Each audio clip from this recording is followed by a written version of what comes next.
Hey guys, this is TD Civ. This is just a little video of Project Bagger's radio. I redid the whole radio and made it into a pistol grip style radio, as you can see. But what I did was I actually used two radios to actually run Project Bagger, as you guys can see. Haven't worked too much on it, like I haven't done the wheels and I haven't done a lot of other stuff, but I have rewired it and it's pretty much to the way I want it, so I just got to clean it up and get it going. As you can see, it's running two receivers, one to drive the vehicle, one to control the servos. I'll in a little bit I'll power it up and get the action going on it. Let's back to the radio. The radios I used were from FlySky. This radio here is an FS GT3. As you can see, 2.4. It's a little messy. I need to clean it up.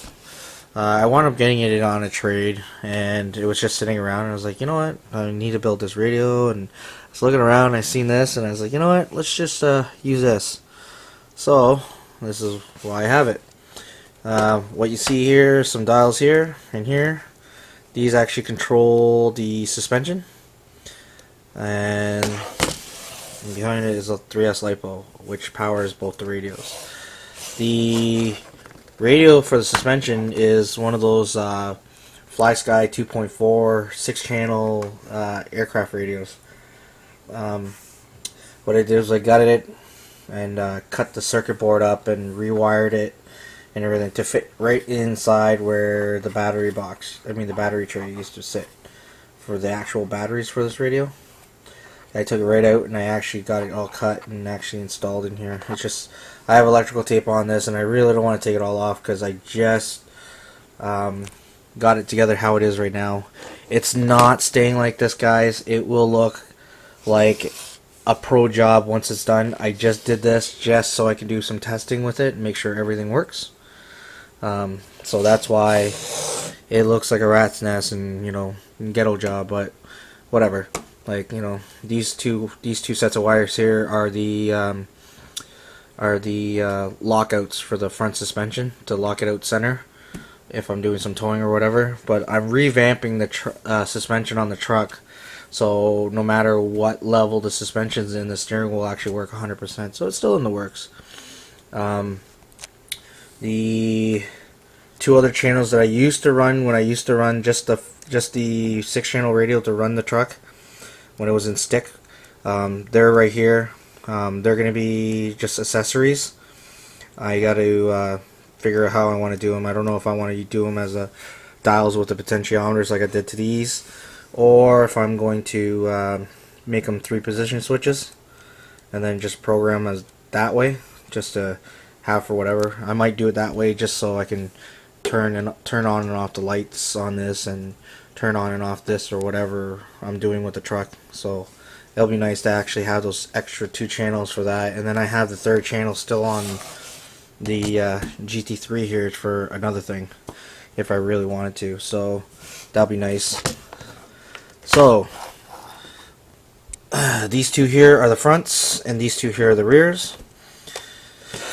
Again, like I said, it's all powered by that 3S LiPo. You can turn it on, everything works perfect. Turns on like normal, shows the voltage and everything. Yes, it can take the 3S LiPo. It's right now it's at 11.1 volts. I just, you know, running it like that. But the GT3 is pretty much untouched. The only thing I've done was I took out the battery tray and put the other radio inside, like the circuit board and everything inside of it, and I notched a hole right here, which I kind of wish I didn't do, because when I redesign this I'm gonna have that gaping hole, but I'm just gonna clean it up and fix it. Hey, whatever. If I have to buy another radio and do it all over again, then whatever. So it's a little dirty right now, ignore that. It's just because, like I said, I'm just doing testing, so the tilt part works still.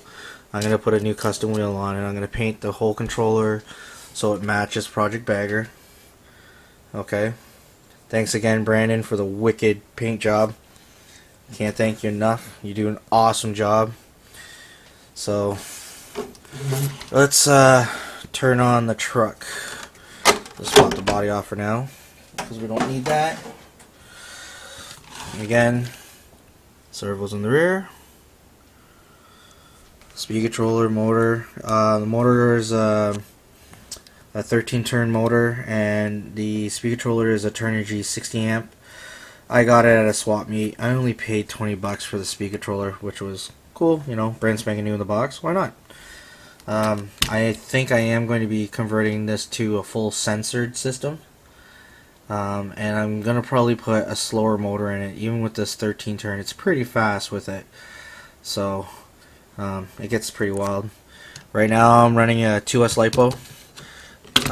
The reason the tray is this big is because it's actually going to have the 2S that's for the truck to drive it and power the suspension that, and then there's going to be a 3S LiPo that sits right here, which is going to be for the accessories for like the lights on the truck and the little stereo system I'm putting in, all that kind of stuff. I'm going to pimp it right out pretty much.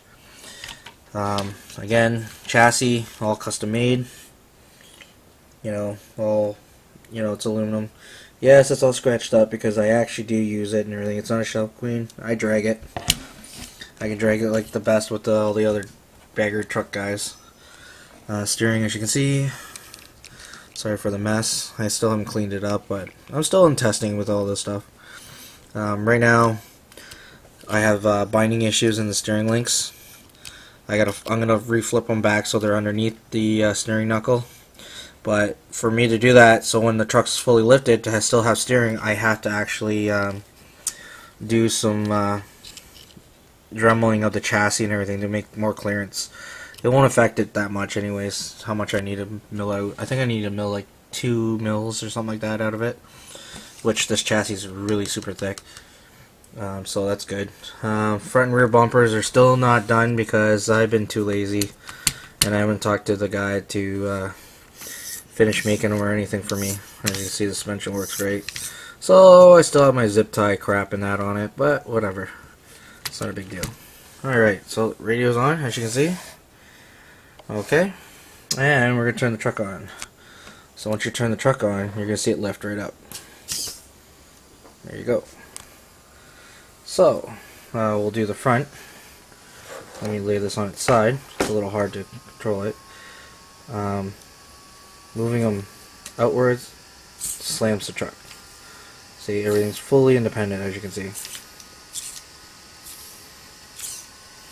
So, you know,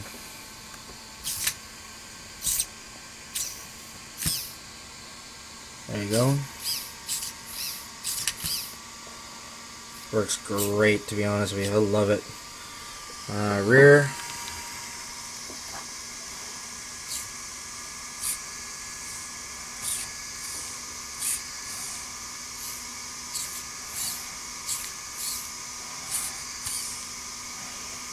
Gangster. I love this truck. I'm so happy I built it.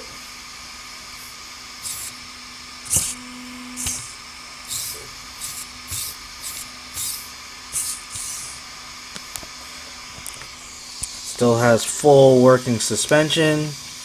I still haven't seen anybody that's done servo on their suspension do that, so it makes the vehicle still functional. But mine's still 100% functional. Still works out great. Still works fine. Again, I still have to do some work on the steering to make it 100% before I change everything. Make it 100%. But, you know, still has steering. Still all works. Sorry about the loud servo. It's just a cheapo one right now. Until I get everything 100%. Once everything's 100%, I'm going to be putting a Savix servo in here. I'm probably going to put a Savix 1257 or something like that. Something with some good speed to it. And the reason why is because I actually am picking up another set of these rims, but they're not going to be rubber tires. They're actually going to be PVC or something like that, so I can actually drift the truck. So that'll be sweet. I got another one-way coming for it, so I can stick a one-way back into it and everything else, so that'll be pretty sweet. It has a cap sitting in here right now just because I had some browning issues. Well, what can you say? I have the BEC out there. Speed controller is powering 2 receivers. So it's got a lot of juice coming out of it. So I did put a cap on it, just for now. I'm going to change it around and everything else, and I'll probably put an external BEC in this thing, just because these servos are only like, I don't know, 50-60 ounces or something like that. They're really small, and they're just standard Spectrum servos.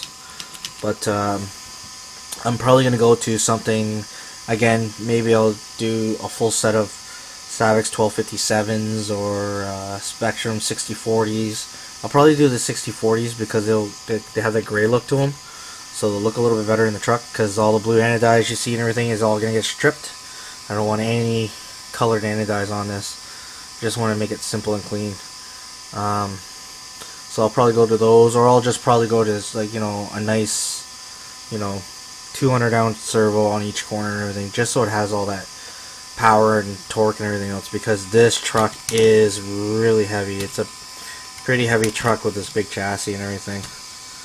But I hope you guys like it, and I'll keep you guys posted and everything if I do some more progress and everything. So I have quite a few projects, so I jump back and forth with them all and everything, but I try and do my best to keep you guys all informed and everything, especially the guys that want to see something about it or anything like that. So again, it's awesome. I'll probably have these little dials sticking kind of on an angle, so when the controller is sitting on the table, I can still control it. I think that's what I'm going to do for sure. But again, still works great. Again, thanks for everybody that's been watching my YouTube videos and everything else, and has given me all the compliments on this truck and all that. But yeah, so till the next video. Thanks, guys.